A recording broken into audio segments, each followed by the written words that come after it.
Ladies and gentlemen, we are about to begin our program soon. Kindly ensure that your microphone is switched off to avoid any disruption throughout the program. You are also encouraged to switch on your camera during the program. Thank you.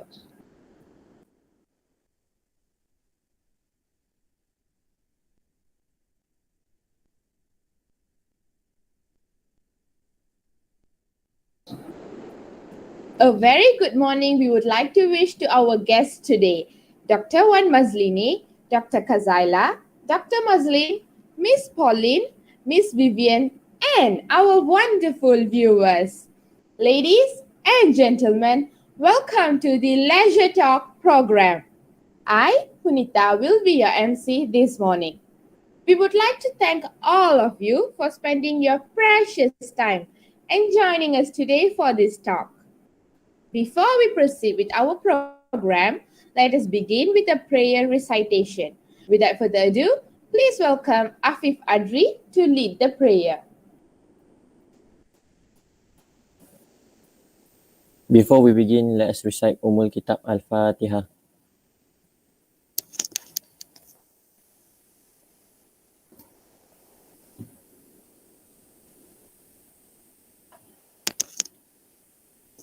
Bismillahirrahmanirrahim. Alhamdulillahirabbil alamin. Hamdan yuwafi ni'amahu kafi mazidah. Ya Rabbana lakal hamdu kama yanbaghi li jalali ta'zimi sultani. Allahumma salli wa sallim ala sayyidina Muhammad. Salatan tunjina biha min jami'il hawadi ayat. Wa tafa'una biha jami'il hayat. Wa tutakhiruna biha min jami'il sayat. Wa tafa'una biha indaka ali darayat. Wa tuballuna biha afsadi hayat. Min jami'il harayat fi hayat. Wa daba mamati ala alihi wa sahbihi ajma'in. Ya Allah, Ya Rahim, praise be to God, the world. Peace and blessing be upon our Prophet Muhammad sallallahu alaihi wasallam and his companions, and for those who follow his example till the judgment day. Allahumma ya Allah, on this blessed morning, in the conjunction of leisure talk, we beseech thee and are grateful towards you in favor of all infinite blessings to us, your humble servant, to live in a safe and prosperous life. We seek your blessing for flawless progress of this event from the beginning till the end. We seek your guidance to steer clear of the event that will be detrimental to the progress of this event. Rabbana zalamna anfusana wa ilam tarfil lana wa tarhamna nakuna minal khasirin. Rabbana atina fid dunya hasanah wa fil akhirati hasanah wa qina azabannar. Amin amin ya rabbal alamin. Thank you to Afif Adri for leading the prayer recitation. May this program be showered with blessing and run smoothly until the end of the program with the hope that it benefits us and our viewers. Ladies and gentlemen, before we continue this program, let us take a moment to sing our university song, Cemerlang Bersama. Kepada seluruh warga UPSI, untuk memastikan kita mencapai bintang, kita kena bersatu, kita kena bersama untuk memastikan kita semua cemerlang bersama.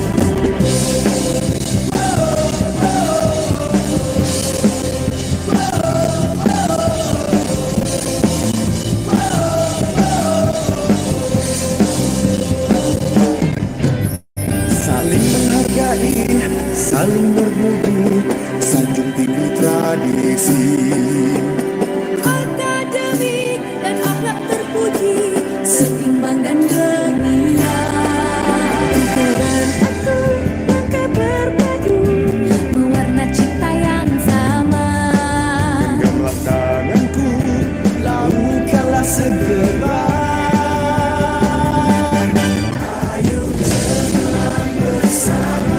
Dengan semangat membara UPSI.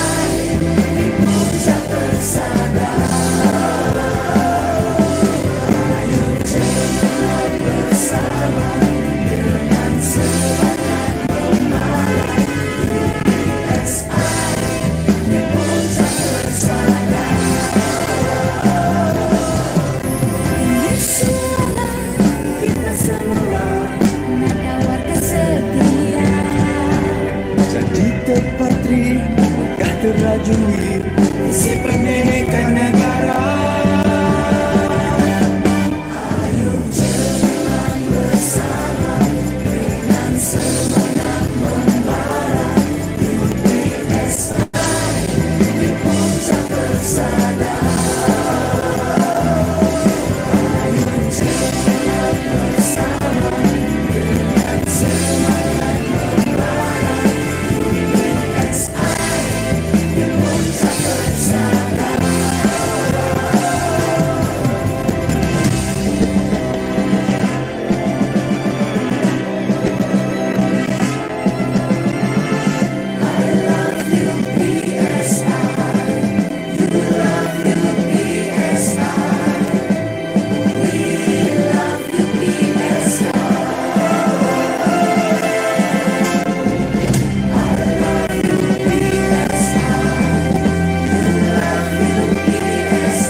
Now, let us welcome our Head of English Language and Literature Department, Dr. Wan Mazlini, to give her speech and to officiate our program this morning.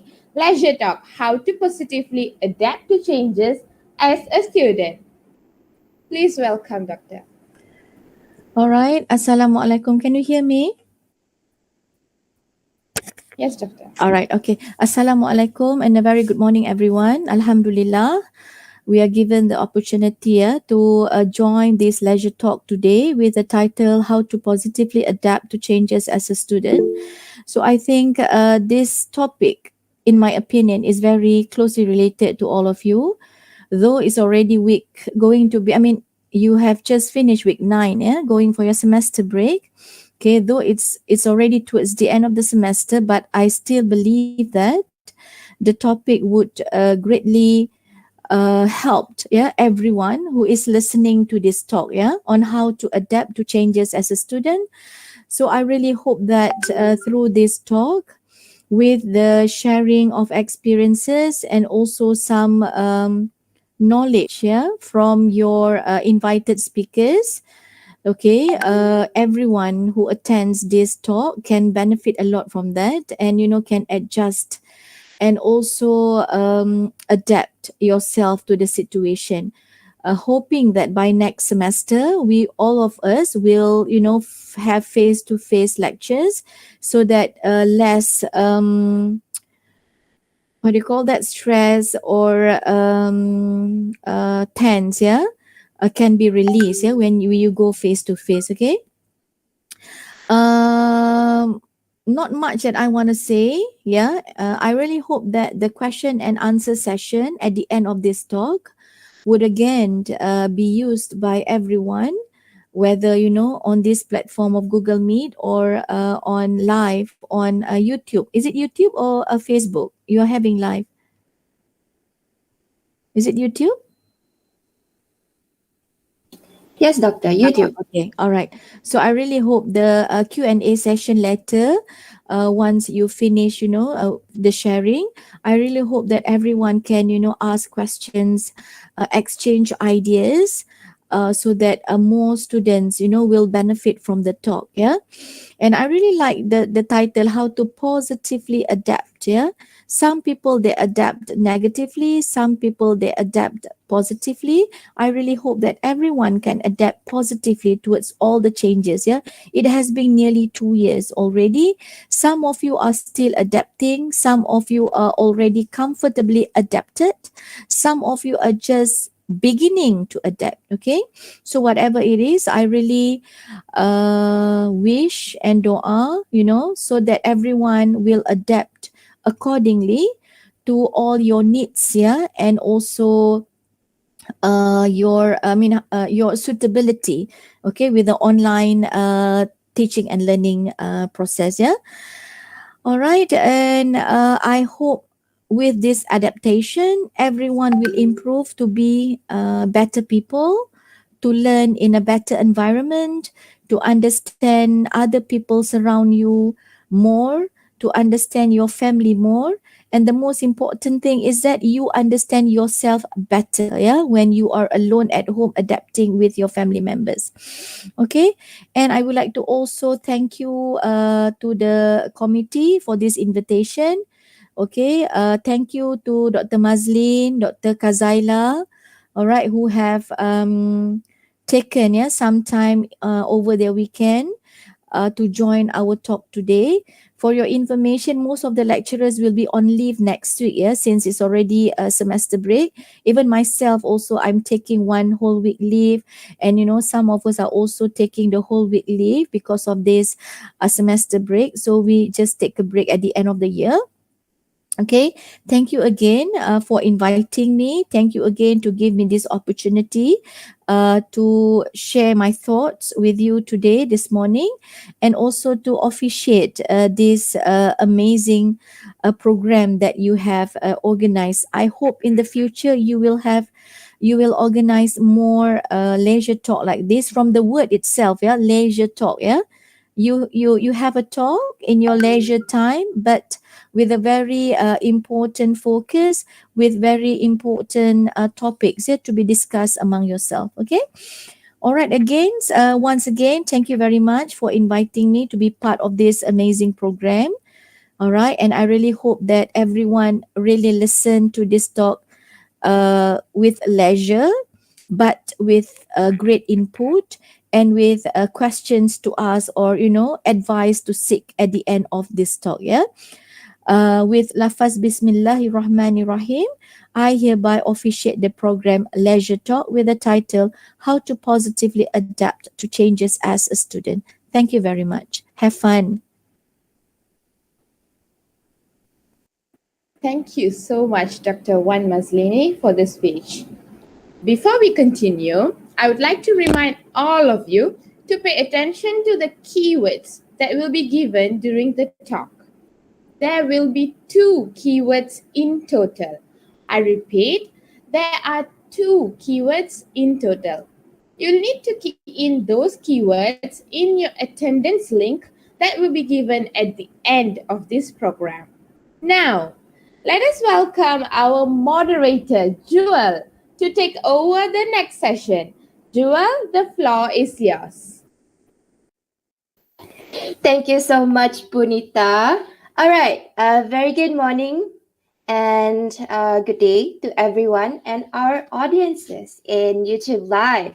I'm Jewel Sunny and I will be your moderator for today. As we all know, the pandemic has caused a lot of changes in our lives, especially as students. We had to face a lot of challenges. It can be online classes. Some of us probably did not even get the chance to visit the university. And some did not even get the chance to have class physically. So for today, we have 2 beautiful speakers who will share some advice and their stories that we all can relate to when it comes to adapting to changes as students. Before we proceed with our talk, I would like to introduce our speakers, Ms. Pauline and Ms. Vivian. Both of our speakers are graduates from Bachelor's of Education, Guidance and Counseling with Honors. They are both amazing individuals who will be with us today to share their 2 cents on facing changes, especially about students' mental health. Thank you so much for being here with us, Ms. Pauline and Ms. Vivian. So, hi.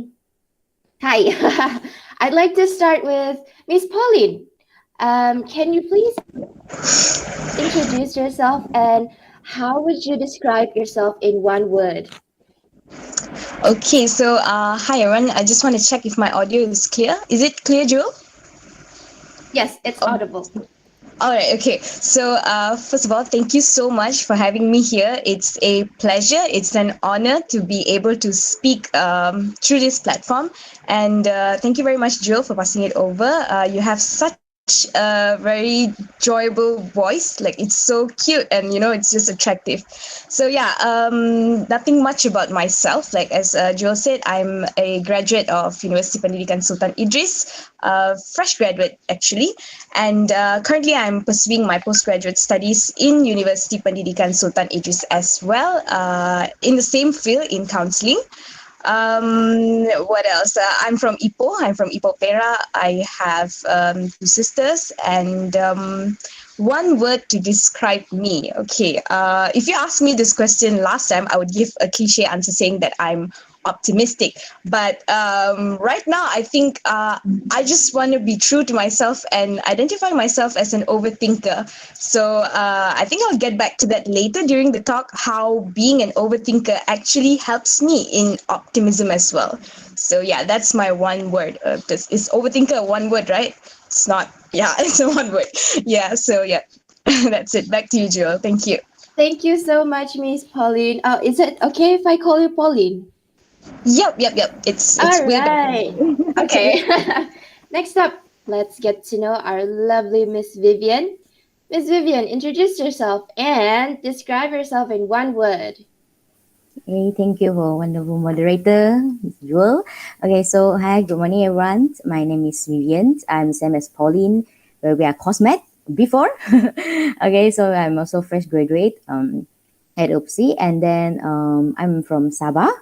Currently, I'm working, and if I would like to describe myself in one word, I would say is thinker, because I like to think about the causes and reasons of a person's behaviors or the words come from their mouth. So I'm not sure, am I over? Okay, but when just now Pauline mentioned about overthinking, I'm also do my self-reflection. Am I also? Okay, but not yet first. Okay, I still will describe myself as thinker, where I would like to think all the reasons and causes. Yeah. Hey, you two have something in common, I guess. You guys think a lot, huh? All right. Is it okay if I call you Vivian? Yeah, sure. All right. Thank you, thank you, Vivian. And thank you, Pauline. Now, without further ado, buckle up, everyone, because we are about to head off on this adventure together. Miss Pauline, Miss Vivian, or Pauline and Vivian, are you two Yeah. ready? Yeah, sure. Yep, ready. All right. When we talk about changes, we would face different feelings. Some are positive, while some can get overwhelming and uncomfortable. How should students express their feelings if they don't have anyone? Or if, let's say, they're not comfortable enough telling other people about their problems? How should they express themselves?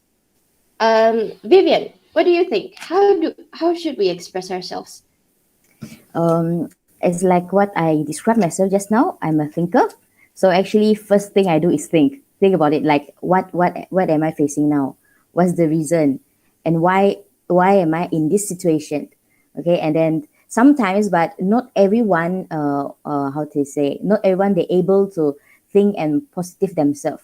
Okay, so when some people they start to think, and then when they're overthinking or they start to overwhelmed with their negative thinkings, so I understand it's very hard for them to come out of that feeling.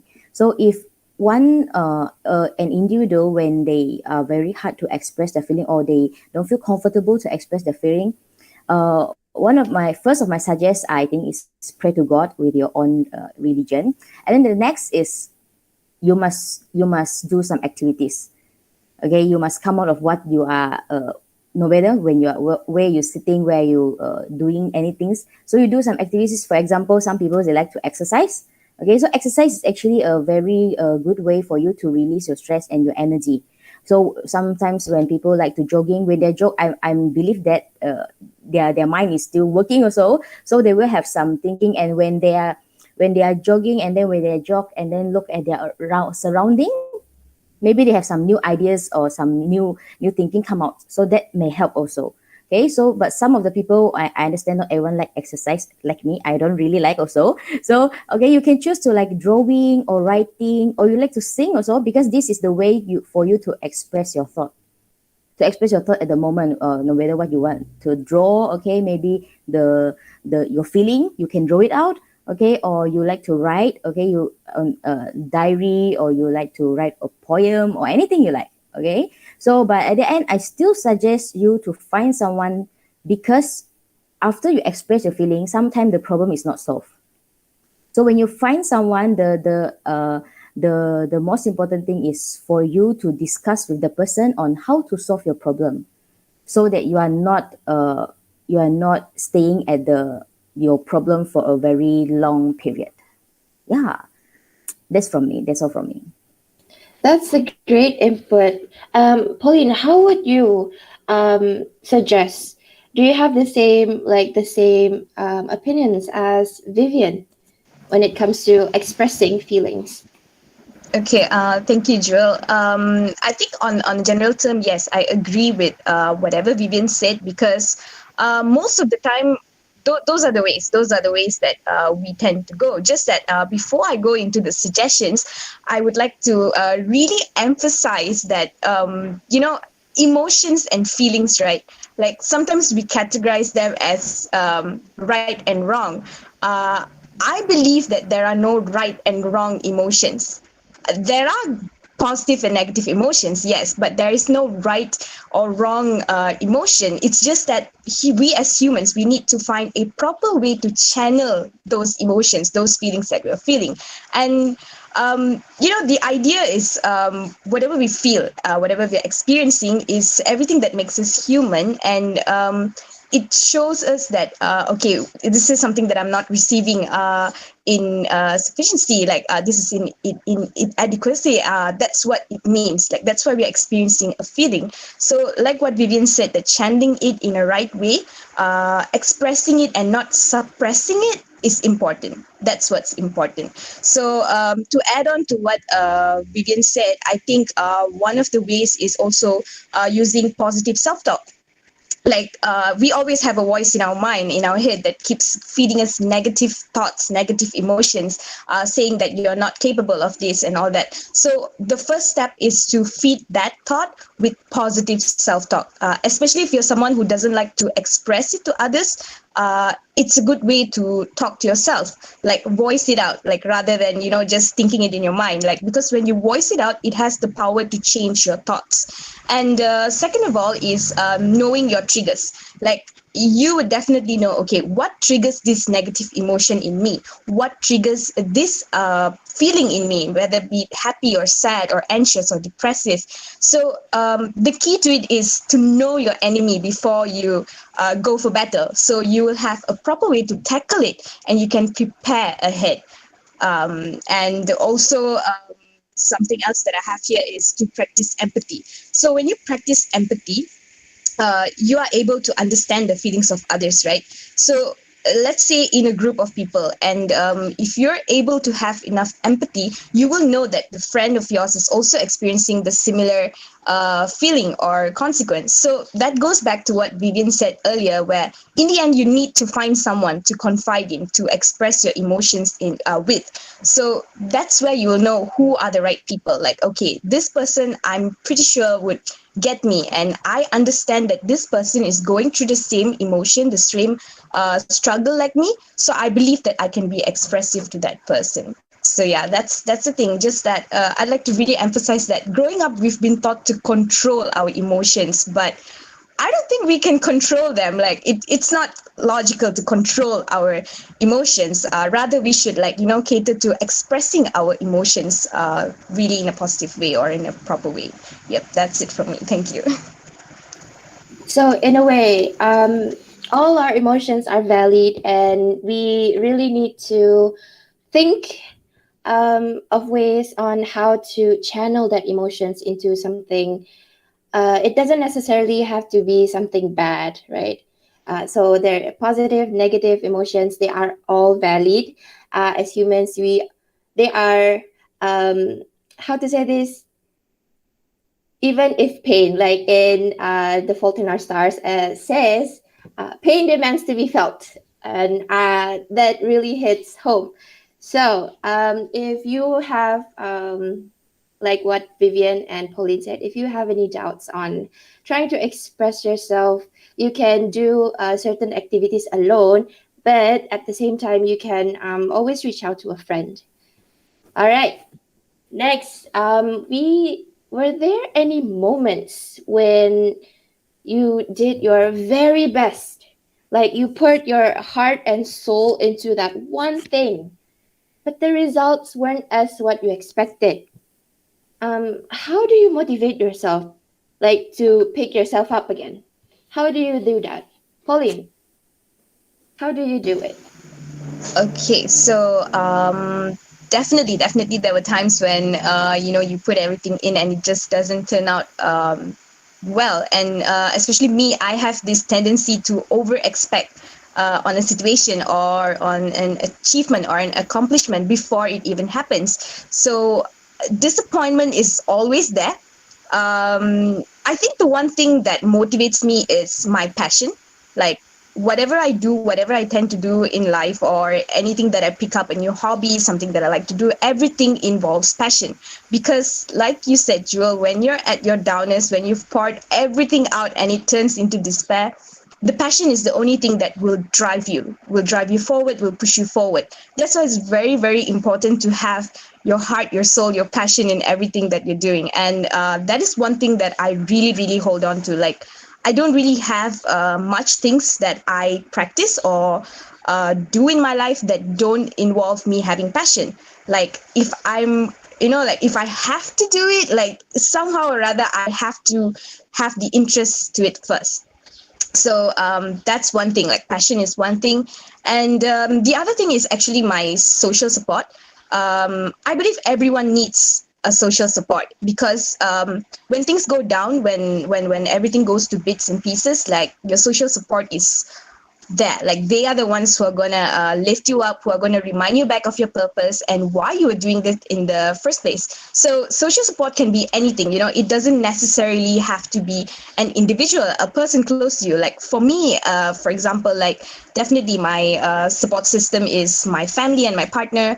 And also spirituality, but there are many people out there who depend on movies, on series, on songs, on motivational videos, on K-pop bands. So there's so many things out there. So pick your support system, because when you're at your downest, when you're at your lowest, it's not not everyone reads a motivational quote on IG or on Facebook and feels instantly motivated, because motivation, it's subjective. Like it's very, very different and it varies for every individual. So my suggestion would be to definitely pick your support system. Like that's what's gonna like drive you actually. Yep, that's it, Joel. How about you, Vivian? Do you have the same perspective as Pauline? Yeah, sure. I very agree with what Pauline said because I'm kind of extrovert. Okay, so support system for extrovert is very, very important. Where I always need to seek for help, seek for someone to talk to. Okay, so for me, where my experience, I share one of the I think this is a very familiar and everyone may experience this. Is I remember that during my semester 3, there's one course I took and that course is more difficult compared to others. I know semester 3 for me is still freshy, still just trying to understand how its university life was. Okay, so I spend most of my time to study only that subject, only that course, and then and I do more revision on it, and for sure I expect to get an A for that course, but the result come out was not like how I expected. So can't deny that I feel sad and down on that moment and keep questioning myself. Is it I didn't do good enough? Is it I didn't put enough effort on this? Okay, so keep questioning myself and start to like, okay, maybe I'm not as good as what I always think I am. Okay, so but at the end, first rule, no matter is I talk to my family and friends, or I discuss with others, or how was their result and everything. At the end, I understand that actually those already passed. Okay, like what I get the result is already passed, and what I can do is only I accept it, I look forward, and then I do better next time. And so that's the only thing I can do, and then there's only way for me to not keep put myself in that negative feelings and thinking. So the and since that time, and I start to understand that we must hope for the best. This is for to motivate us to do the things better, and then to achieve a better result for what we are doing. But at the same time, we must prepare for the worst, because like what say is, you feel heartbroken, or you feel very sad, is because is the result come out is not like how you expected. So the best way for us is we hope for the best, okay, and then we try our best to do, but we already prepare for the worst. Like, okay, I expected, I wish to get this result, but I also understand if I didn't do best enough, maybe I will have this result. So when I already have this thinking and this mind, when the result come out is the worst, like how I think before, my feeling will not really how to say, will not really Disappointed or something like that, yes, right? yes, disappointed, like, because I already expect it, I already prepared for the worst also. Yeah, that's for my opinion. So what you're saying is that expect, but don't expect too much. But no, expect, but prepare yourself, right? So what Pauline has managed to share with us just now is that, in a way, you have to have passion, really high passion for that one, not just one particular thing. It can be various things, but you have to have passion. And every time you have doubts, or like if you are disappointed with the results, remember why you started, right? And social support is important as well. Can be parents, can be your siblings, your significant other, or spiritually, or anything. And then to wrap up what Vivian has said, have hope and try to do better next time. It's okay to like feel down for a while, but don't linger in that situation that much. And you just have to push through, pull through, move forward. All right. Okay. Assignments, task, deadlines, paperwork for clubs and councils. When you feel like everything is just too much, too heavy for you to handle, as if you're stuck between two rocks, what should you do if you face this? Like, how do you handle these burnouts? Burnouts are the worst. And as a hard worker, you handle burnouts a lot, right? So, how do you handle burnouts? How about we start with Vivian? How do we handle our burnouts? Okay, so I believe that every students will face this, especially start from now, I think, until a few weeks later, okay, before final exam. Okay, this is all the deadline will falls on these few weeks. Okay, so like for me, because I know my ability, I know how much I can capable on the works, so I will not take too much responsibilities if I already know that I can't make it. Okay, but there's times where especially new students, where they still not yet know how where is their limit. Okay, so where they will accept all the responsibilities and then do all the assignments. So for these students, okay, I would like to say is experience it, because you must experience a time of burnouts, then you know where is your limit. Okay, so what should we do to facing this is one is time management. Time management is very important, where when everything you see, you feel that everything is kind of like mixed together and you can't separate them. Is, oh, this is for my assignment, this is my personal work, this is for my family, this is for my friends. Everything, when everything comes together, you must have a timetable or anything for you to really list down, sort out. Okay, so which one is the most important thing for me to do first, and then what's the second, which one is your priority? You must have this, you must have take a time, sit down, and then not looking on your WhatsApp, everything silent, everything, and then only have your me time. Try to sort out what works do you have right now, and then how can you manage it in the very short period of time. Which one is your priority, which one you must do first. This is the first thing you must do. Okay, before because I know sometimes some of the people, they having burnt out, and then they just go and tell their friends, okay, they're burnt out, and then their friends also say, yes, I'm having the same feeling. So they only have the discussion and the empathy on what themselves. Okay, but they didn't really solve the problem. So at the end, okay, they burn out together. Okay, so for my suggestion is you need to have your me time first, because everyone is different. Even though you and your friends, maybe you are same course, your coursemate, but you are in different situation. You have different things to think for. So you must have your own time to list down, okay, what's your works to do, and then which one is a priority. And then for your feeling, that is your to manage your works. And then for your feelings and stress, you also need to, just like what we discussed before, do some activities to try to release first what your stress, and then you come back on what you have already planned, and then start to do little by little. Okay, not rushing, like, okay, I need to, then you put all your efforts, then you will come to the previous question. Okay, you do your very best, and then but the result is come out not like what you expected. Okay, so you must do little by little. Okay, so that's what I suggest. How about you, Pauline? Like, do you have the same as Vivian as well? Yes, definitely. I agree with most of the points. Like, sorry, not most, all of the points that Vivian said.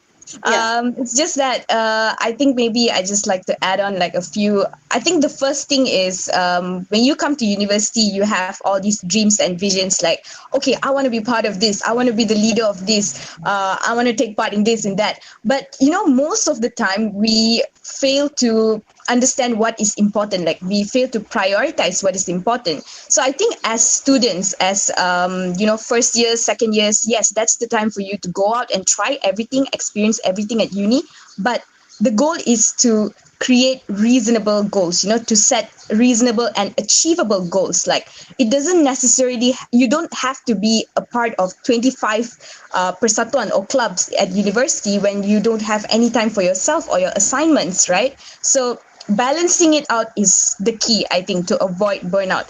Like, personally, I'm a person who tries my very best to avoid burnout or stressful situations. So I really, really only handpick the things that I can go through. Like, why do I need to put myself through hell when I can actually choose to not do it? So the only thing that I want to say is that your capability. Like, each person knows their capability and what they're able to do. Like, it's not necessary that if my classmate or my friend is taking part in all these activities, in all these taking all these responsibilities, that I have to live up to that expectation. No.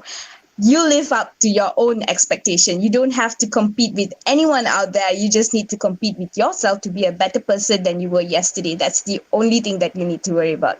So I think that's what I want to say. And the second thing is, although I don't practice it, is to definitely avoid procrastination, because when you procrastinate, you definitely, add on to that stress, to that burden. And I think I would have the best experience to say that I'm an avid procrastinator. Like, I can wait till the very last minute. I think Vivian would definitely agree. We are partners in procrastination, actually. Sorry for exposing you, Vivian. But yeah. So yeah, like, 4 years of procrastination. Every semester you will say that, okay, this year, no, I'm going to start my work early, but no, it doesn't work that way. So if you're a procrastinator, you would know yourself as well, because you have trained yourself to prioritize. Okay, what should I do? Okay, if tomorrow this assignment is due, okay, today morning I'm going to start this assignment right now. Like, you don't wait till the very last minute. So yeah, that those are some little things that, avoid from burnout. That's Yeah. it from me. Just a little bit. Totally Thank agree. you. Thank you so much, you two. All right. So in a way, time management, like Vivian said just now, time management is a way for you to um, deal with burnouts. So making sure that you prioritize as well.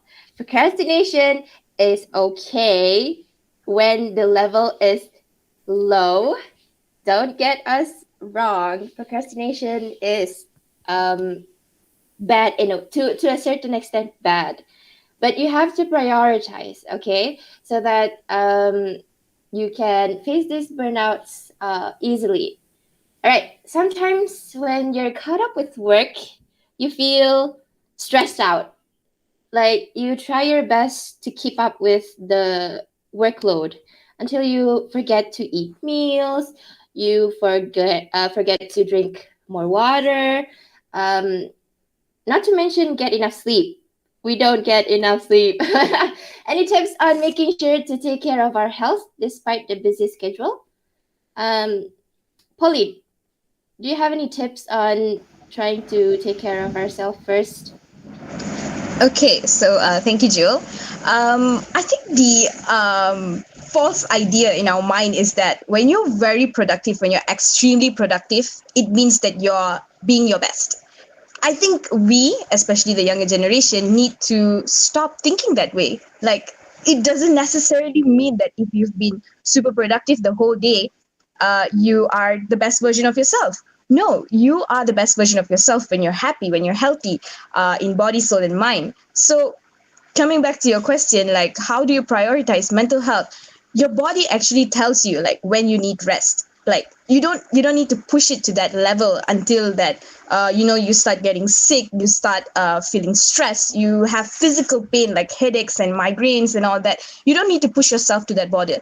So especially for university students, because we really lose track of time, we lose track of what we're doing, because we get too involved with what we're doing, especially in the final few weeks of the semester when we are, all the assignments are there, like you have to do everything, you're chasing the deadline, there's a test coming up, there's a quiz coming up, there are presentations, so you tend to neglect yourself. So back to square one, like what Vivian said, like time management is very important.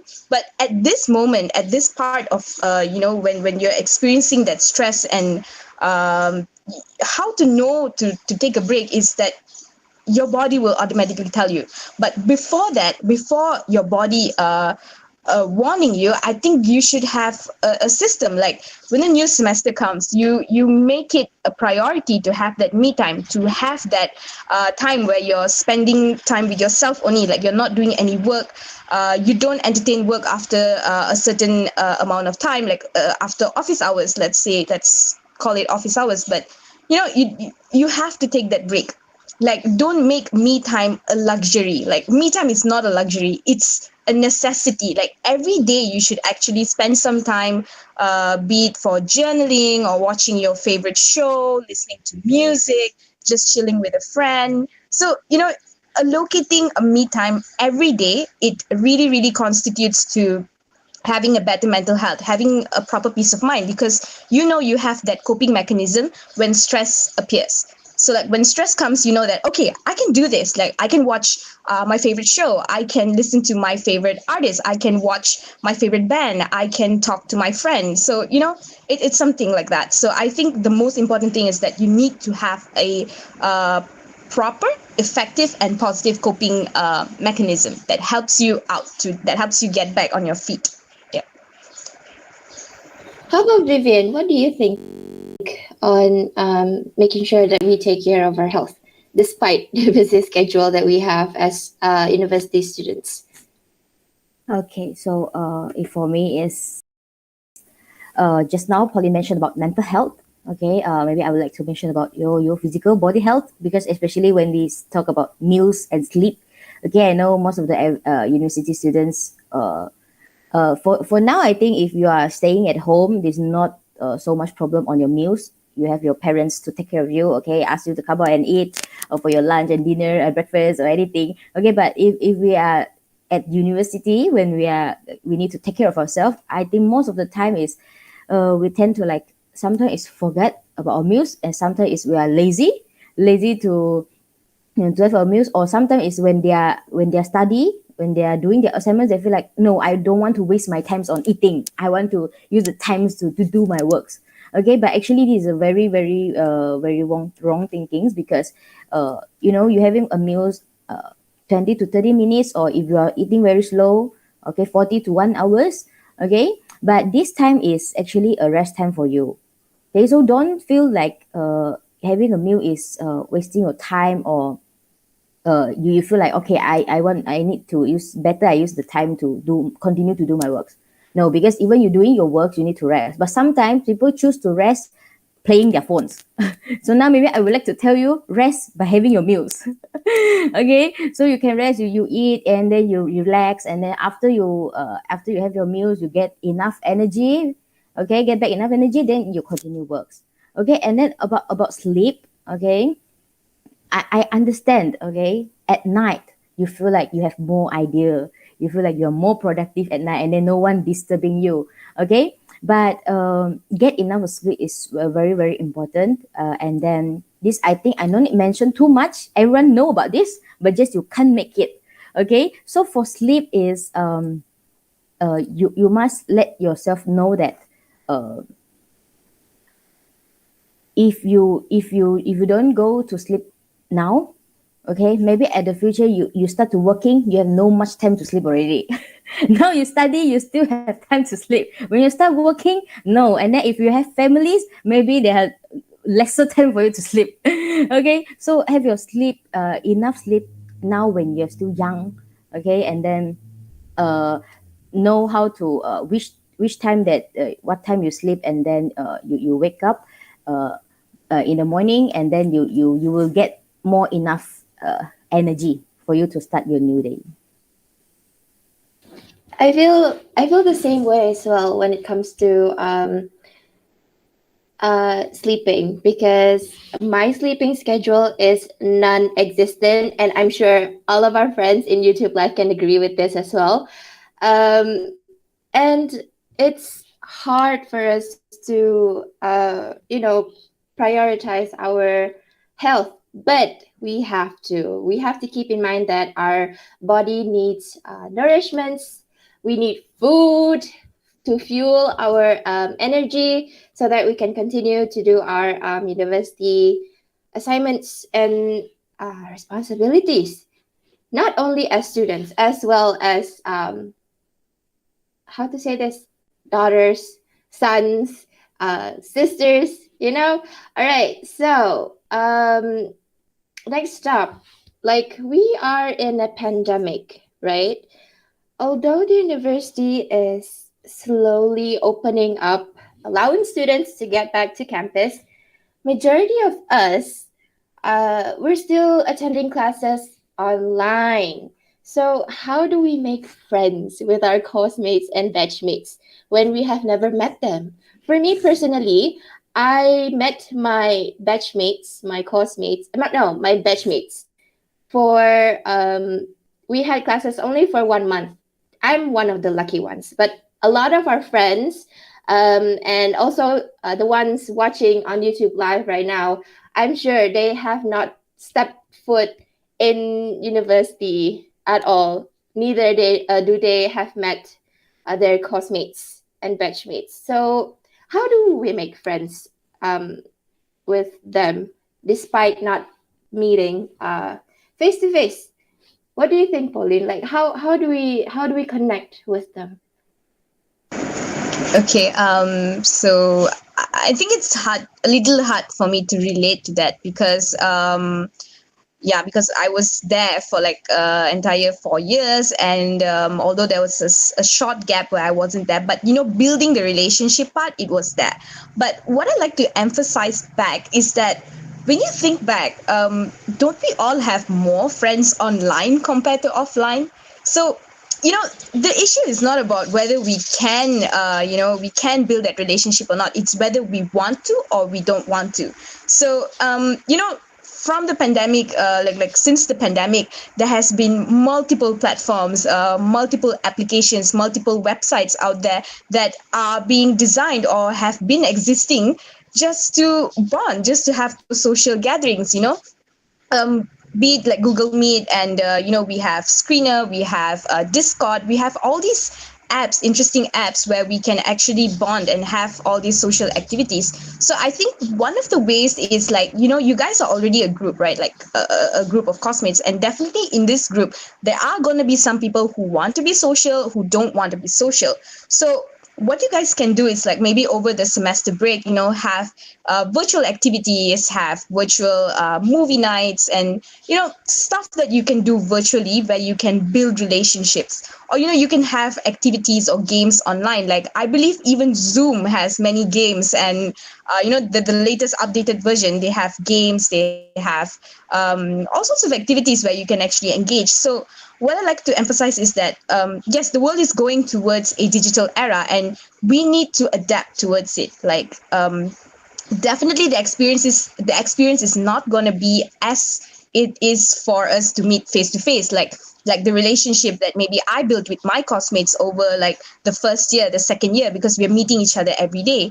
But you guys are just looking at display pictures. You guys are just looking at DPs of your friends. Like, you never know when you meet that person, they might not even look like how they were in their display pic.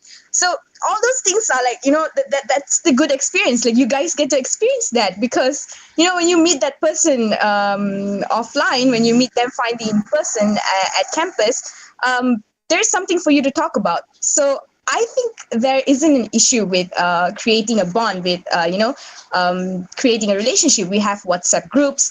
The thing is, like, we don't have to force it. Like, everyone doesn't need to like interact. Maybe there are people who don't like interacting online. They prefer offline, but there are still many ways that we can start building that relationship. And I think that it's a norm. It has become a norm for us to use social media, for us to use virtual platforms to build relationships. So don't see it as something weird or something new. It's something that's happening, and we have to adapt to it, or else you're just left behind. So the goal is, I think, to never stop having that relationship.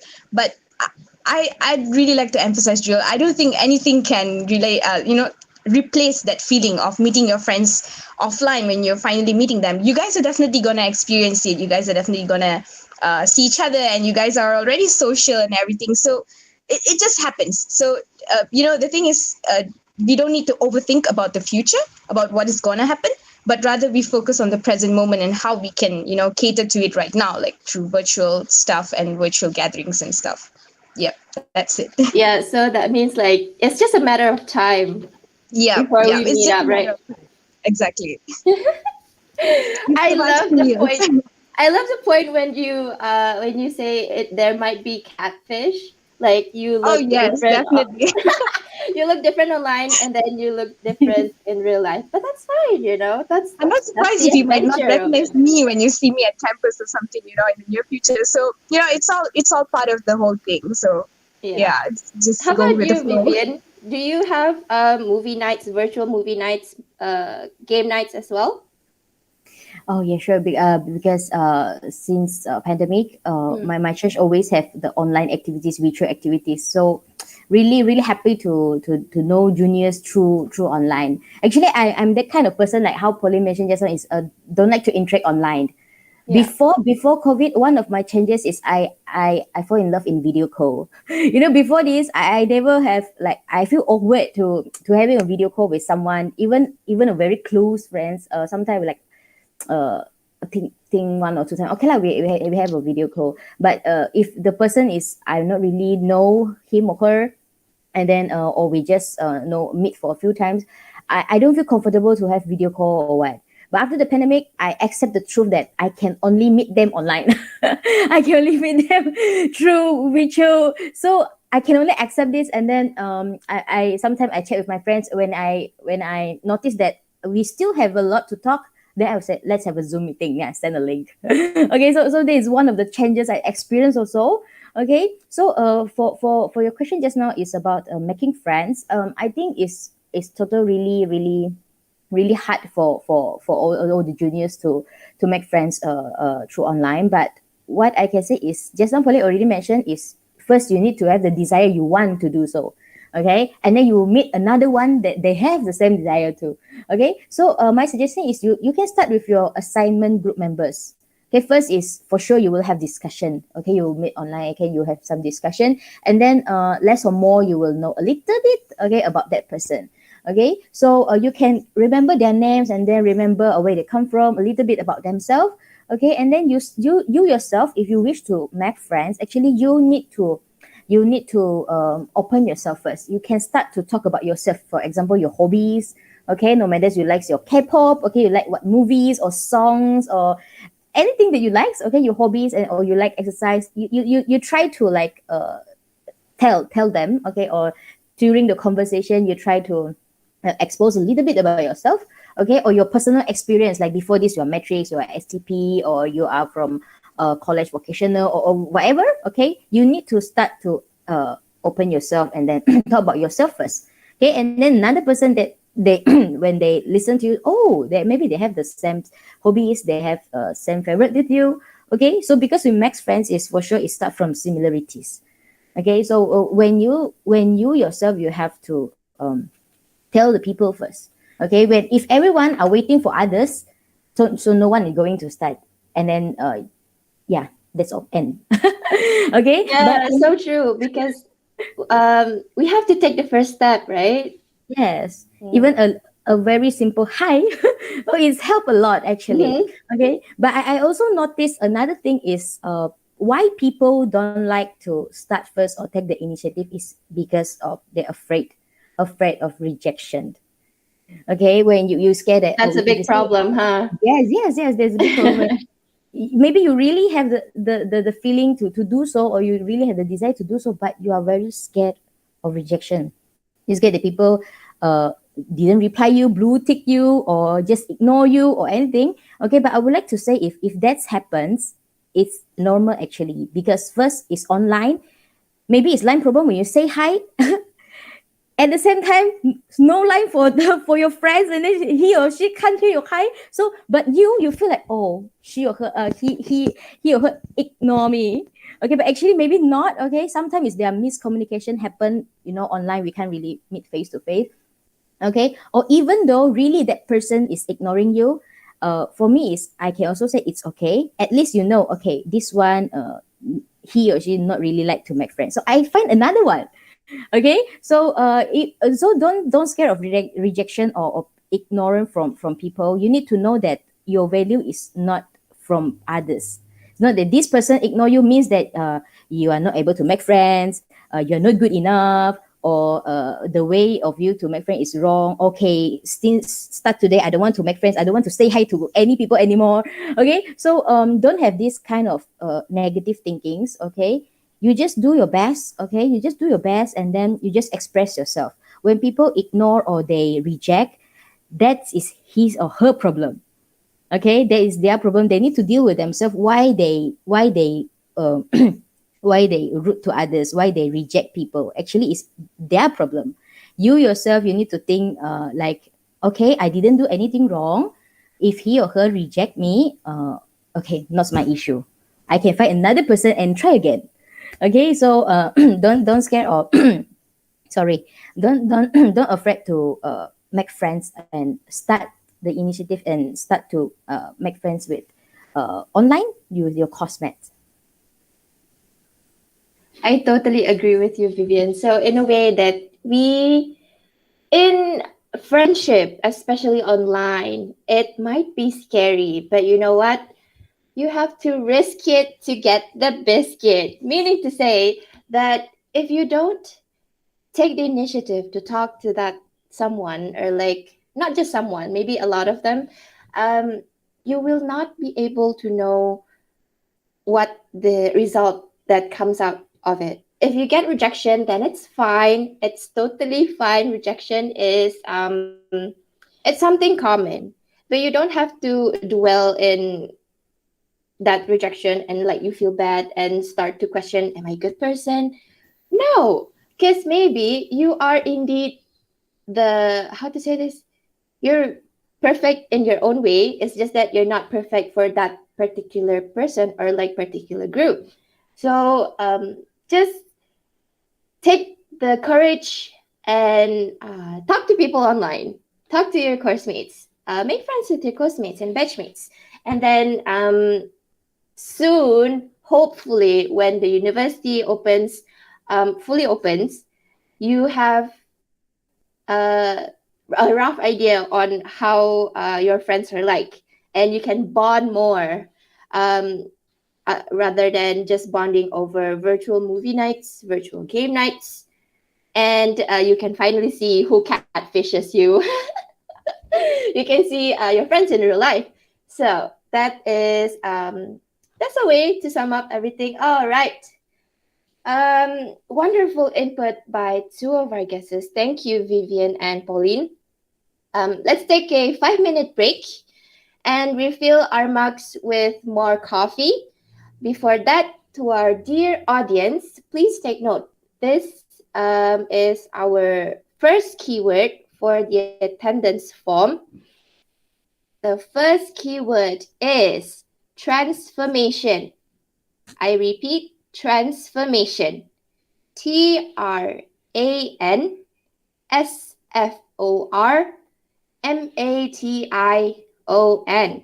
All right. Your second keyword will be given later after the Q&A session. So stay tuned and we will be right back.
Welcome back, and I hope everyone has freshened up during the 5-minute break.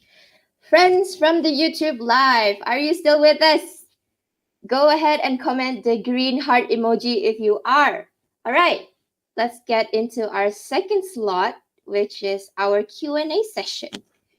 We have quite a few questions here. Pauline and Vivian, I hope you guys are ready. Feel free to answer the questions and give your opinions. All right, first question sounds like, what should we do if our parents or family does not understand us? We have classes and work to do, but they don't seem to understand. How do we deal with this? Vivian, I'd like to hear from you first. Like, how do we deal with this when our parents do not understand? Okay, so to be honest, I didn't experience this because during the pandemic, I'm at UCL the time.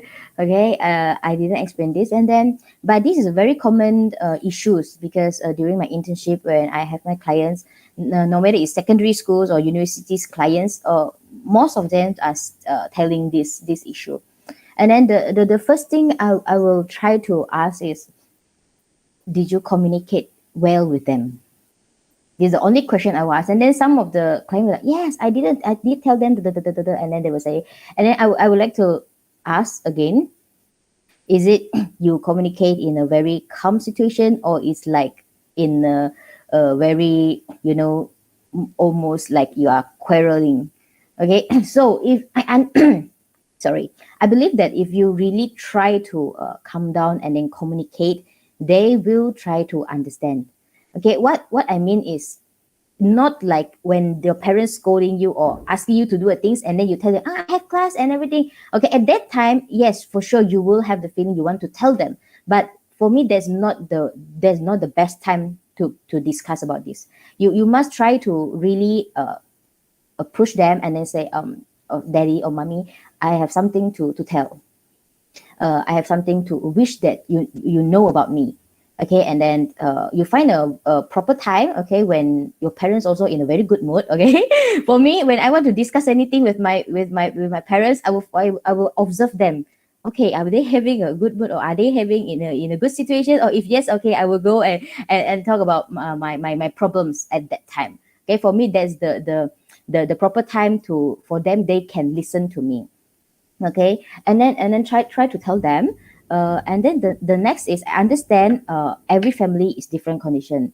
For sure, there is also parents that totally not listen to their children, or they are very how to say, very not understanding. For this situation, I can only say that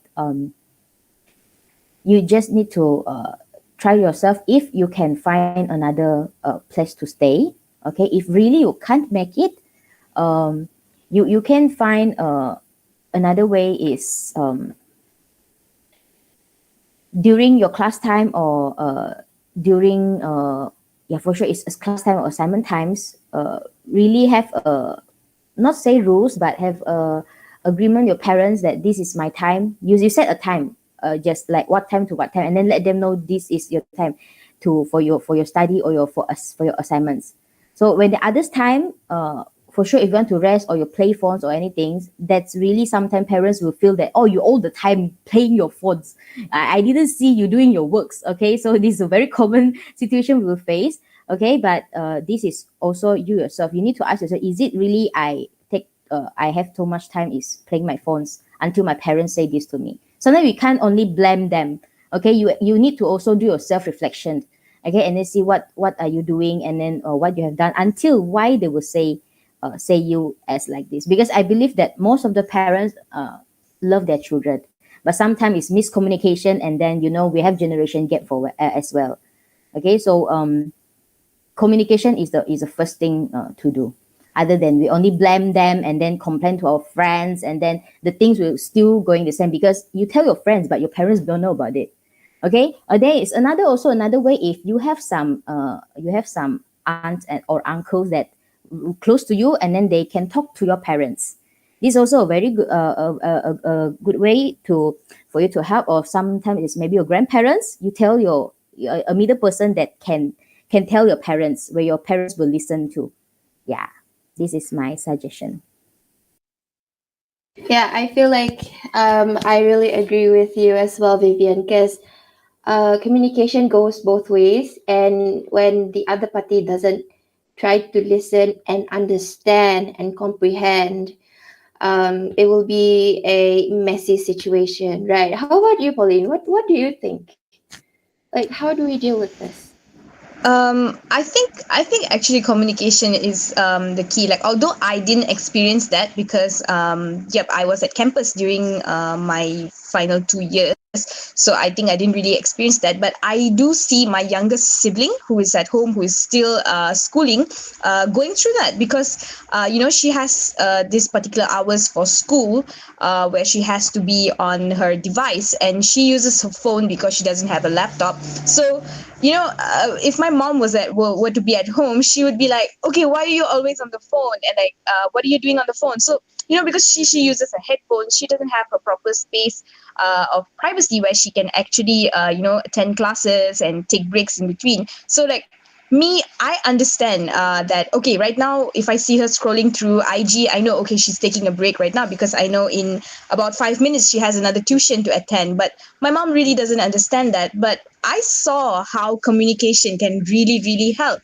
because so what my sister did is that she literally printed out her schedule and she pasted it on the dining. We have a wall there, so she just pasted it there. So right now, like, everybody knows, like, okay, so this is the schedule. So she follows this schedule, like.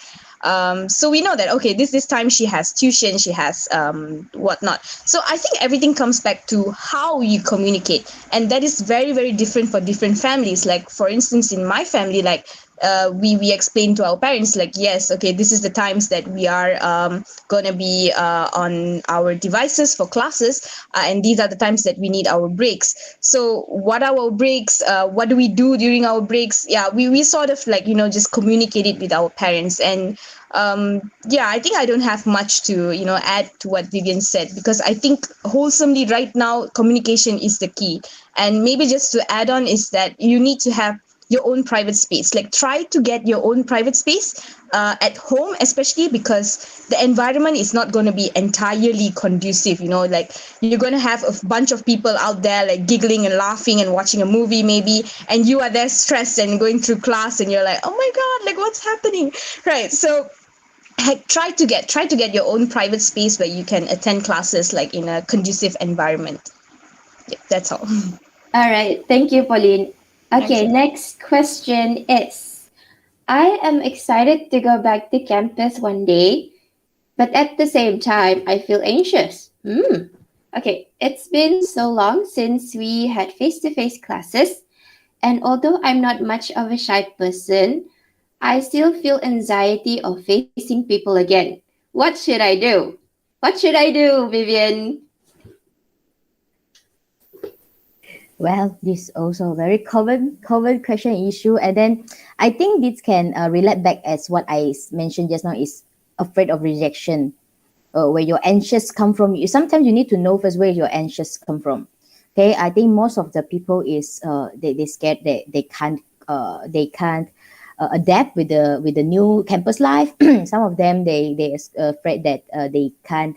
This is the first time they are away from home, or maybe some of them they are afraid they can't make friends. Okay, first things you need to know first, what's your main issue or what's your main source of your anxious.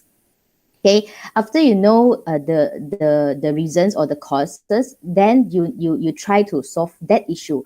Okay, not saying that because afraid to go campus is the result of your anxious.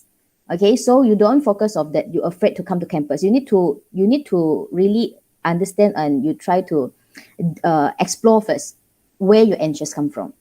So when you know that where your answers come from, then you will not afraid of go campus, or you will not afraid to make friends. So don't focus on you're afraid to come to campus. You need to focus on where your anxious come from.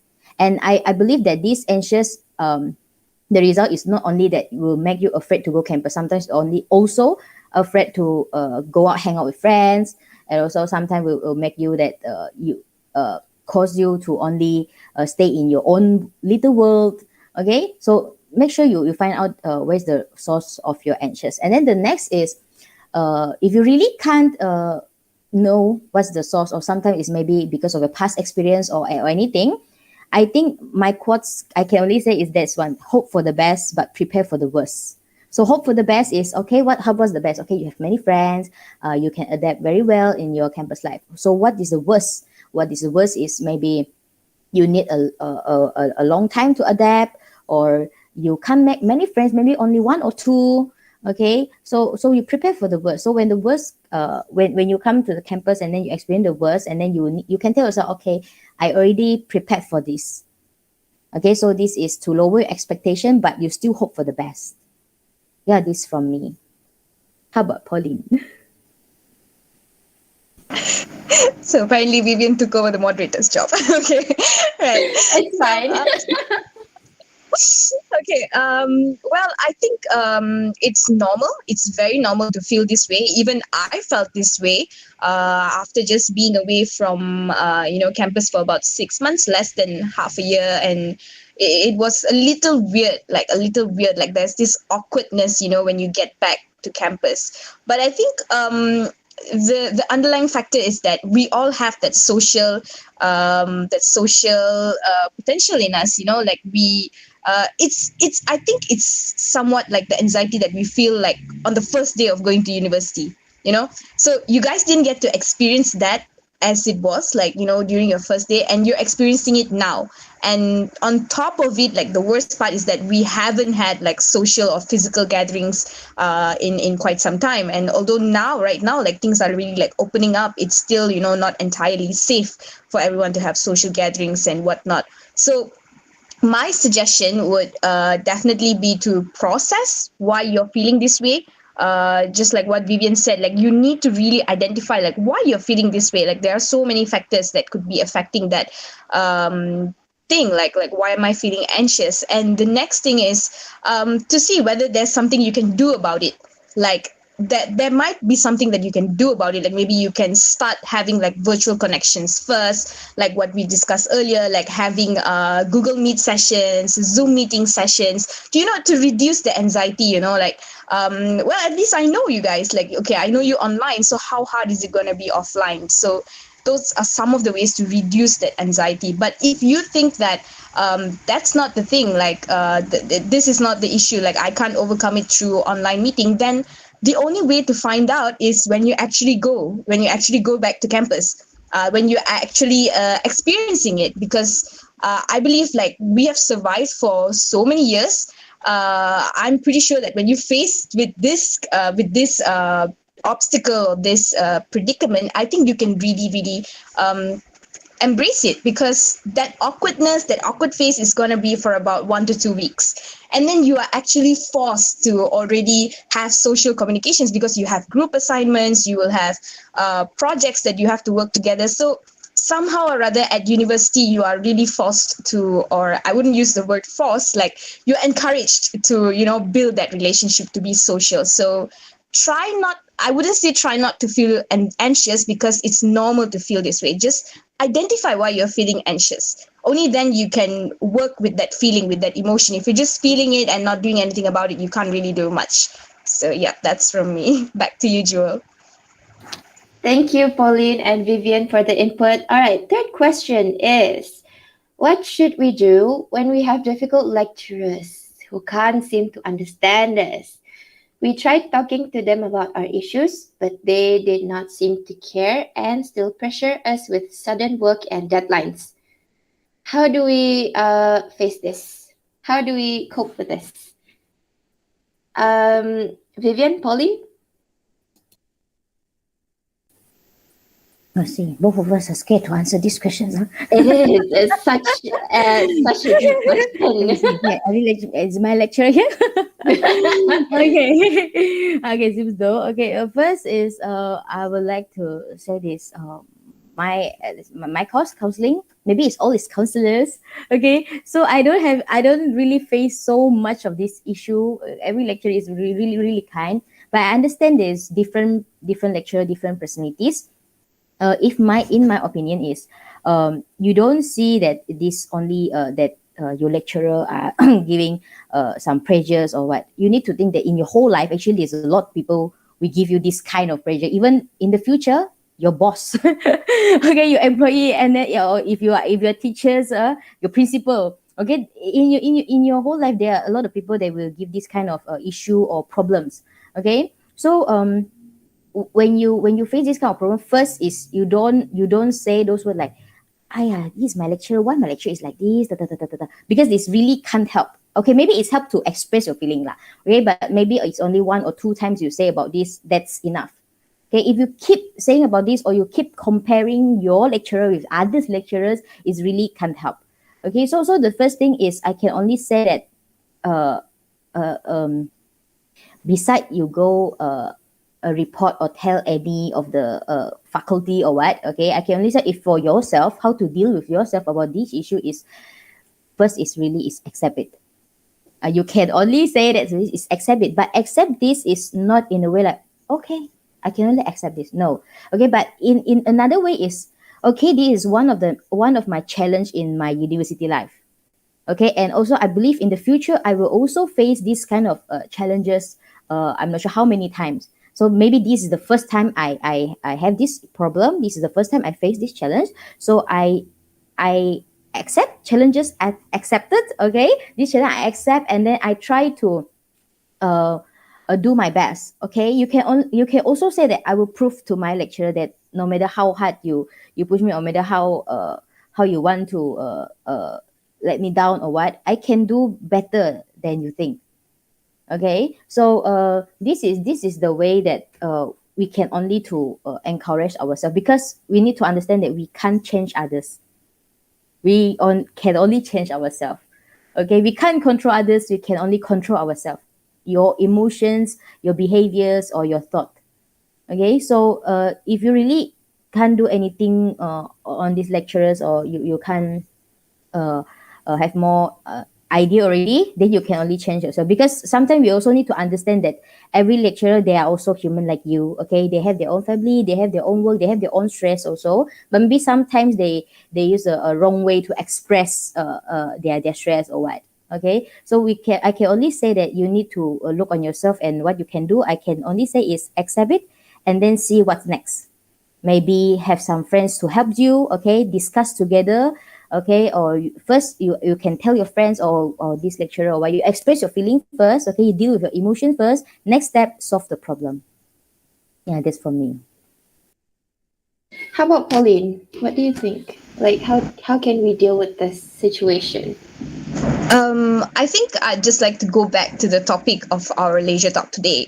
It's adapting, like positively adapting to changes, right? So like what we know, like university life is definitely not a bed of roses, and it's definitely not going to be the same as it was for us during our school life, during our maybe diploma life, maybe our matrix life. So it's definitely going to be different. It's definitely going to be more challenging. So how we change to understand that situation, to embrace that situation, and to try to learn and accept that situation is what matters. Like I think in this situation, like when you've already tried communicating, when you've already spoken to your lecturer, tried to make her understand or him or her understand, and it still doesn't work out, I think the only way is to work together. So that's that's the best part of it, because you're not alone in the situation. You have your entire batch mates, your course mates. So you guys are in this struggle together. So rather than looking at that situation or this issue as a negative thing, why not turn it into something positive and take the lesson out of it? So maybe when your lecturer is, giving you way too much assignments, last minute assignments, maybe it's teaching you to develop certain skills that you can actually use later on in your life. So it all comes back down to how you view that situation. Like we can always choose to just sit and complain about the situation, sit and complain about the lecturer, just join with your whole batchmates and, gossip about it. yeah, that's a process. That's a process where you let out what you're experiencing, and it's good. It's good because if you just keep it within yourself, you're not going to know how the others are feeling about it and experiencing it. But from that, there needs to be an action taken, and the action is to actually adapt to it positively, not giving up, not boycotting the lecture, because I don't think in any situation a lecturer would do you so much injustice that it's in vain. So I think there's always something that you can learn from a particular individual, and just like what Vivian said, a person's character, we can't determine that, but our character, yes, we can determine that. So we focus on that. We work on what is within our control and not on things that are not in our control. So you reduce a whole lot of stress from that. Yep, that's it. Thank you. All right. I think this is the fourth question. Some people like to express themselves in social media, but for me, sometimes I feel very bad that I tend to avoid using social media at all. Although it has been quite a refreshing process, getting back to social media to catch up with what's going on gets overwhelming. But I want to be able to connect with my friends without getting negative emotions. What should I do? I'd like to hear from Pauline. What should I do? Okay, so I can speak from experience because I have personally taken breaks from social media on several occasions when I feel like it's getting overwhelmed. So I think I can understand what the audience or the viewer who gave that question is going through. The thing is, it's our choice, actually. Social media is our choice. And the fact that we all have FOMO, fear of missing out, is inevitable. You can't avoid that. Like, we all have that in us already because we are that generation that keeps updated, stays updated. So taking a break from social media and then going back to it is a whole process, like, because you don't know what is there.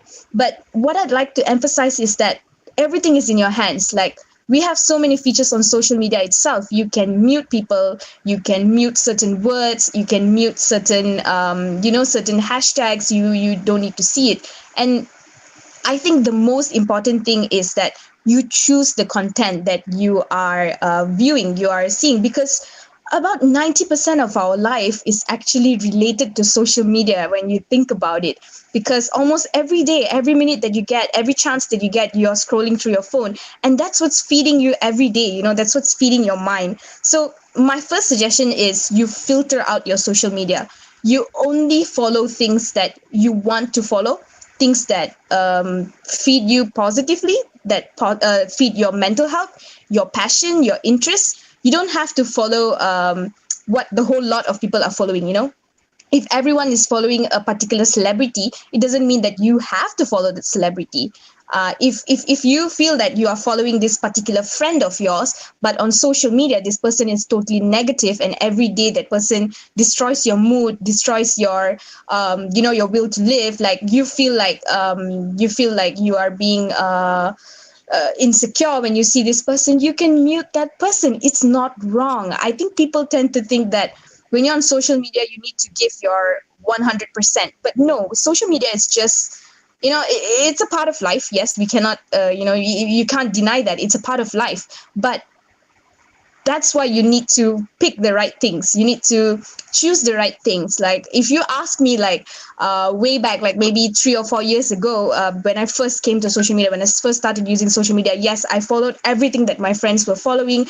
I followed every celebrity, everything. And then I realized that at some point, like, I even followed all those quotes, those short stories and everything. But there was a point in my life where I felt like those things were feeding to my negativity, like certain individuals were feeding to my negativity. And that's when I took the break. I left social media for 1 year plus. And it was really anxious for me. Like, I felt really anxious when I got back to social media because everything was changed, like everything was different. But that's when I chose, like, this time I really filtered. Like, I removed everything and I only started following things that really cater to me. And that thing really changes. Like, it's not the same thing for your entire life. You need to, every few months there's something that I unfollow, that I follow. So the choice is actually in your hands. Are you still going to sit and get fed with all these negative things, or you're going to choose for the positive and, things that help you out? Yep. So yeah, that's from me. Thank you so much, Pauline. All right, next question is for Vivian. I have so many things I want to try as a student. I have a lot of interests and hobbies I like to take up, but sometimes I start to feel like I'm losing myself. I used to enjoy drawing, but now with other things I've been interested in, I noticed that I don't enjoy some of the things I loved as much as before. Is it bad that I want to try everything but couldn't see it to the end? Okay, thank you for the questions. For me, I think no, there's nothing bad about that, because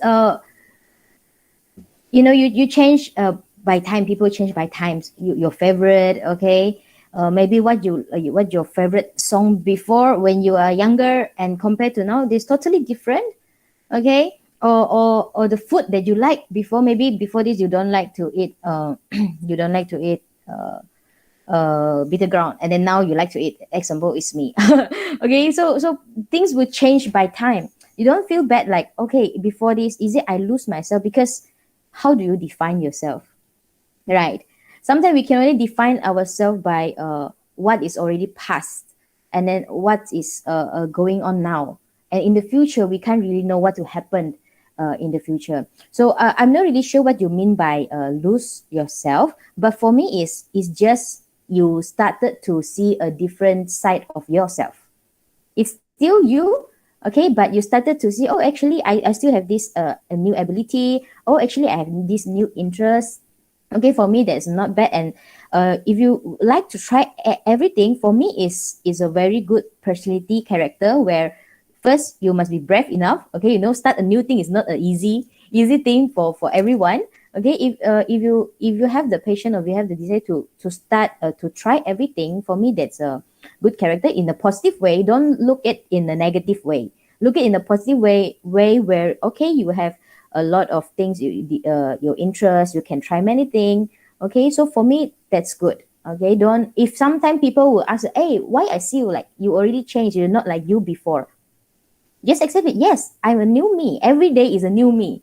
Okay, I learn new thing every day, even every second, I guess. Okay, see, now I'm talking. Maybe you learn a new thing already. Okay, so you have a new you every day. So don't feel like when people try to say, it seems like you're different like before. You just say, yeah, I'm not changed, but just I improve, or I have some new thinking, new thought day by day, and that's in a positive way. So for me, that's not a bad thing. Yeah.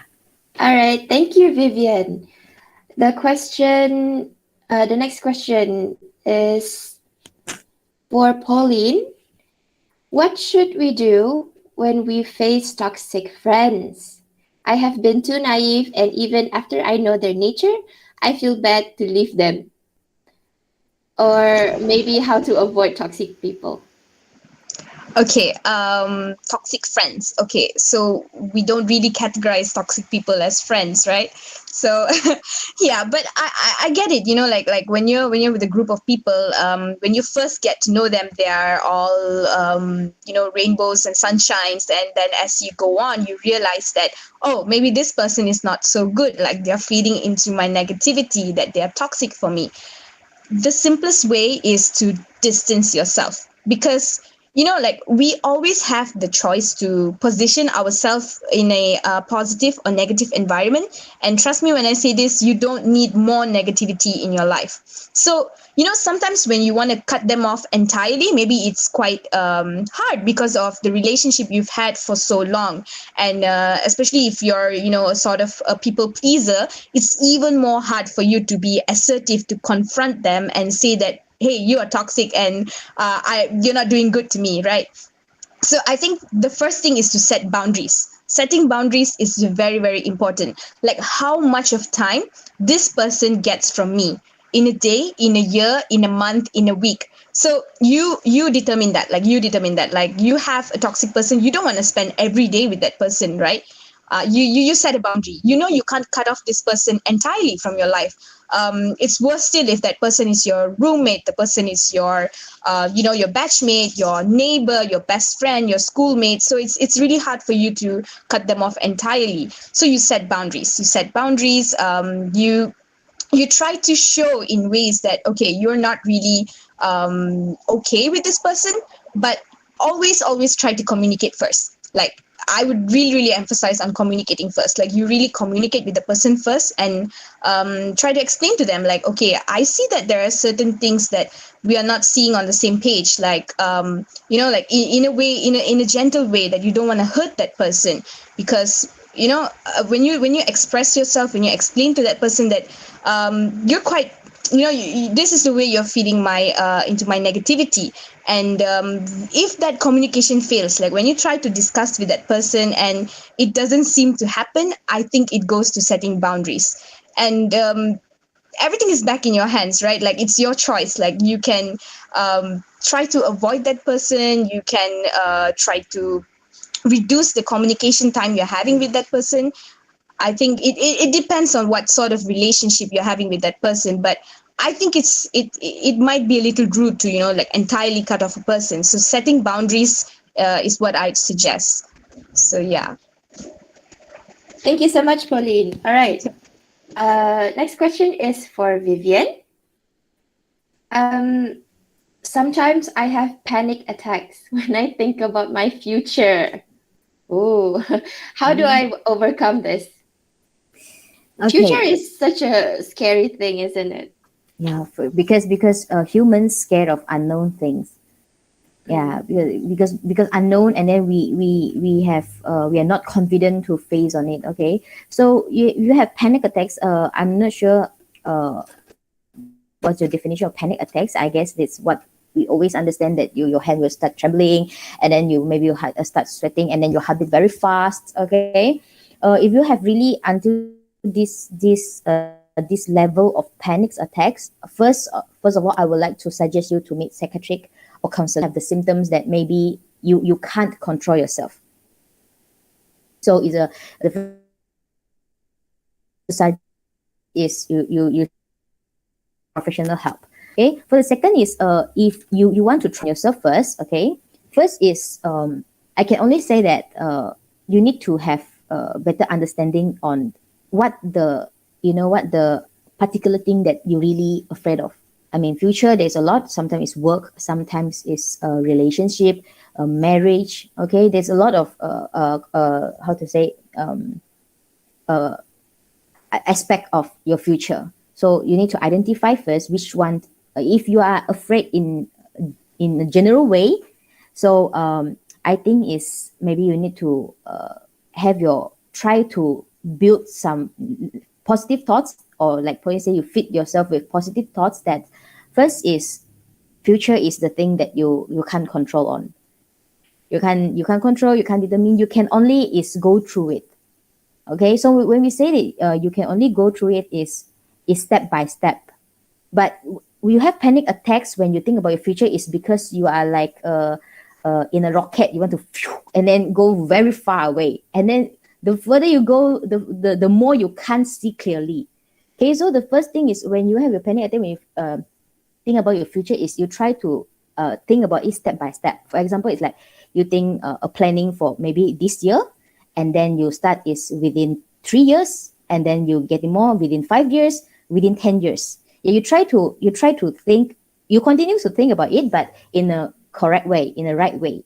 Not like you directly fly until the place that you see very blur, and then you can't see yourself in the place. Okay, so you try to step by step. If you are now studying, okay, so maybe you think about in your study first before you graduate, and then next you think about after graduate. When I say next, it doesn't mean that until you reach graduate time then you think next. I mean, is you have you in your mind, is the work in your mind, okay, how it run your thinking, okay, during this degree period, and then after graduate, when you find your works, okay, maybe about your relationship, okay, and then about your families and so on. Yeah, you try to think it one by one. You don't make everything mixed up. So when you think about we mix everything up, for sure you will panic attacks because you can't see clearly what will happen in the future. Yeah, and then again, when you planning or when you think about all this, is you must understand that you hope for the best, but you prepare for the worst. You don't give too high expectation that you can't reach. Okay, so this my suggestion. I hope I can answer these questions. Thank you very much, Vivian. Okay, the last question is for the both of you. Okay, the last question sounds like this. I used to be an extrovert back in high school, but now I feel like socializing can be draining. Is it just me, or are we getting more introverted as we grow up? This is a really great question. Honestly, this makes me think as well. So, what do you think? Polly, Vivian?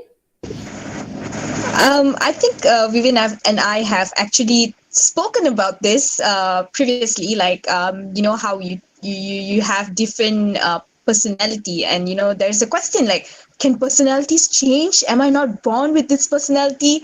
Well, in reality, actually no, because there are many factors, there are many reasons as to why a person can have changes in their personality.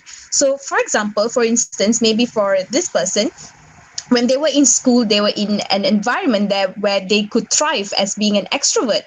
Like they had the right circle of friends, the right classmates, teachers, the right opportunities to be an extrovert. And maybe as you grow older, as the environment changes, as the people around you change, you tend to change as well. Like that's one thing that's that's change is the only constant, right? Change is the only constant. So why do you need to categorize yourself or put yourself in a box and say that, oh, I am an extrovert and being an introvert makes me feel like I'm different or wrong? Like no, like what Vivian said, right? Like every day you're a new version of yourself. So embrace that. So if you feel good being an introvert, then embrace it, like be yourself. Like why do you need to change? But if you're feeling bad about it, like if you're feeling like I don't like being an introvert, so maybe then you need to identify the factor to why you became an introvert. Like what is the reason for you to become an introvert? Or were you like like, is this how I am supposed to be, or I was my previous self? Is that my real self? Like your nature will tell you. So like what I understood is that that person said that being social is quite draining. So that means that maybe right now being an extrovert is not the thing that you need. Like you don't need to be an extrovert. Like maybe being an introvert, working on yourself is what you need for now. So I would just categorize it like that. Like don't try not to put yourself in a bottle or put yourself in a cage and say that this is how I am supposed to be. Like be a little fluid, like be a little adaptable to change. Yeah. So Vivian, like what do you have to add? Yeah, for me is sometimes when we talk about personality, we kind of categorize ourselves. But actually, I want to say that all those personality tests or everything is help you to understand yourself. It's not to help you to categorize yourself. Okay, don't label yourself. Okay, now I'm extrovert. No, before this I'm introvert, and then you feel like it is a bad thing or what. Sometimes all this. If I would like to say, the people before we have all these personality tests, I believe that they also have the extrovert and introvert personality, but because we don't have this kind of development on this personality test or what, so we won't label, oh, you are extrovert, you are introvert. But only people nowadays, when all things is online, all is exposed on the Google, everything you can search, and then sometimes you diagnose yourself, even though, okay, so people, this kind of thing, when we didn't use this information in the right way, it will make yourself anxious, and sometimes you will misunderstanding about this. So actually, extrovert and introvert is not a two totally different thing. It's a scale. Okay, how many percent introverted and how many percent extroverted? And this scale is actually is flexible. Like just what Pauline said, it depends on what who are you interact with in this moment. If this moment of time you interact, most of your friends is extrovert, I believe that you will change also. You will getting more extroverted, like same with your friends. You are influenced by your friends. If at this time of moment your friends is most of them are introverted, so I believe that you also have these kind of changes. For me, I'm like these questions before this I'm really extrovert, and then now I believe that my introvert scale is getting higher. Okay, so first is because by time our friends were getting lesser. Okay, this is the fact that we need to accept. Okay, but I believe that those friends that still stay with you is those friends that really understand you, and no matter you are extrovert introvert, they will still understand you. Okay, so don't categorize yourself or don't label yourself with this extrovert introvert. It's just for you to understand yourself. Yeah, that's for me. Thank you so much. Okay, I do have one more final question. It's for the both of you again. So the question goes like this. What do I do when I finally have good things that happen to me and share them? But there are people who just come and say things like, oh, that's good for you. That must be nice. You're so lucky. I don't even get to have such an experience, and etc. In a way that they're like trying to make you feel bad, and it makes my happy feeling just fade away. So how do we deal with this situation? Pauline and Vivian, how do we do this? How do we deal with this? So I think sometimes we have this feeling where we think that we don't deserve happiness, like we need to earn happiness. And when you earn it, you have a lot of insecurities around you saying that, oh, this happiness is going to be snatched away from you, this good thing is going to be taken away from you. But in reality is that we all deserve to be happy, like it's a necessity, right? So when there are people around you who are like saying that, oh, you don't deserve this happiness, or you're so lucky, like I think you're surrounding yourself with those toxic people actually, because the genuine people around you and the people who matter, like whatever they say that matters to you, who are around you, are definitely the ones who are cheering for you actually, like the people who are, jealous of you in silent are the ones who are sarcastically congratulating you. So once again, what I like to say is that you don't need those type of attention. You don't need all that sort of drama in your life. Like, because let me really, really emphasize this. I think people out there like think that happiness is something that is like a luxury. Like you don't always deserve happiness. But no, we as humans, we need to feed ourselves with happiness and joy, because that's what keeps us going almost every day of our life, right? So my only advice or suggestion is that you ignore all those people who actually try to bring you down. You have maybe one or two people who are always supporting you, who are always lifting you up. You focus on what they say. You don't need to focus on the others. And I think the most important part is you need to understand and accept that you deserve happiness. So it doesn't depend on what people around you say. Like people can say a million things, like say that, oh, she didn't get like this thing because she's smart or intelligent. Maybe she's just beautiful. She just has looks and she got this. So no, you don't need to feel insecure about that. So feel secure about yourself, and always, always, always remember, no matter who you are, you deserve happiness. Like it's not something that you need to earn, it's a birthright. It's nature's way of saying that here is a gift to you, like go and be happy, be prosperous, something like that. Yep, that's from me. What do you think, Vivian? Okay.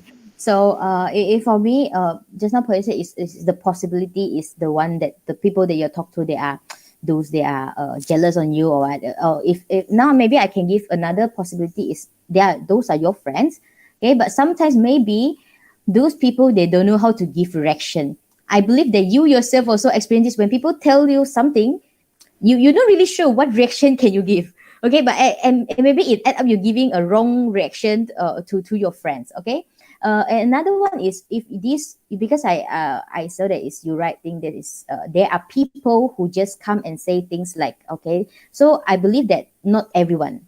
So you will also notice who are the person that can give you a genuine response, where give you encouragement. So this is good for you, where you know that, okay, who are those that giving this kind of response. Okay, next time you won't share with them again, yeah, anymore. Maybe they are, maybe because people empathy level is different. Some people, they can really understand your happiness. Some people really, if they have a very low empathy feeling, they can't really understand why are you happy, or maybe those people, they are have in a very bad mood, or where they are in a very down situation. When you're telling them some happy moments or happy things or good things, it's very hard for them to in their bad times, and then saying some good words to you, congrats you. It's also very very cruel for that person, when they're having a bad times, and then when you say good things to them, and to them, and then they need to still giving a very positive words for you. So sometimes we also need to understand different person, they are having in a different condition that we don't know. When you talk to them these good things, what are they experiencing, what are they thinking? So for me, is because we don't know how others think. So the only things you can know is, okay, my purpose to share is I want them to know me. So if I see them, they don't feel like they want to know what happened to me recently, okay, it's okay. So I find another person that really they wish to know what happened to me recently, what am I experiencing these few days. Yeah. Thank you for the input, Vivian. Okay, thank you so much to our lovely speakers for all the wonderful inputs that answers to all the questions. Some of them really hit home. So, you know what? How I wish we still have more time to chat around, but it's okay. We still have next time. Once again, I'd like to thank you for sharing your thoughts, inspiration, and ideas with us. As the moderator today, I definitely learned a lot in these two sessions, and I believe our viewers watching through YouTube Live have too. Without further ado, attention to the audience. I will now announce the second keyword for the attendance form. The second keyword is courageous. Courageous. COURAGEOUS.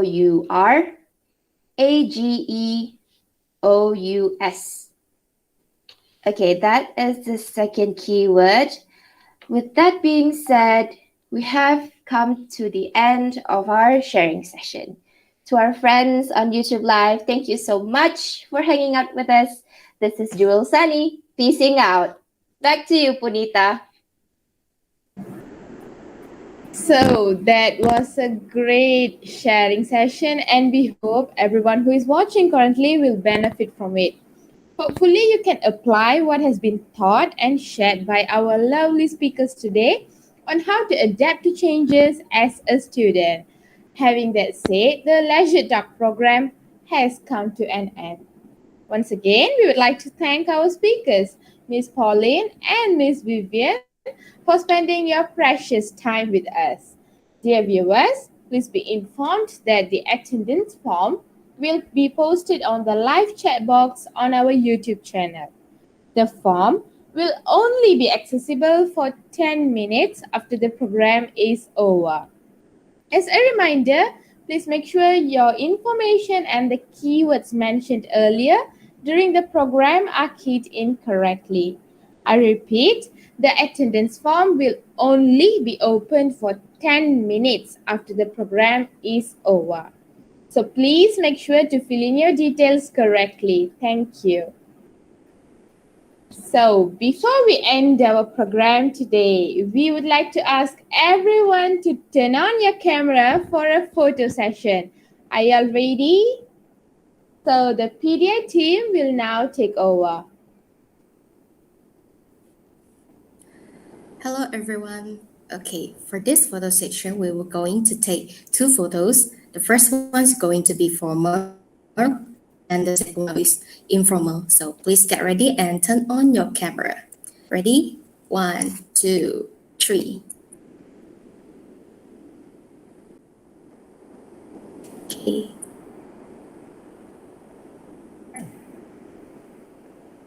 Sorry, it's a little bit slow.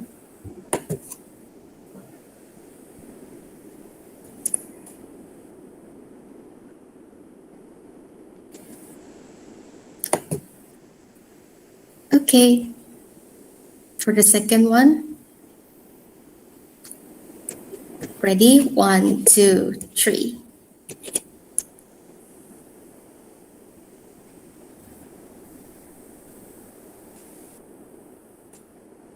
Okay, thank you. Thank you, everyone. Finally, that's the end of our program, Leisure Talk. Thank you again to everyone who has joined us throughout the event, who we humbly apologize for any inconvenience caused. I, Punita, will be signing off now. Until we meet again, bye-bye.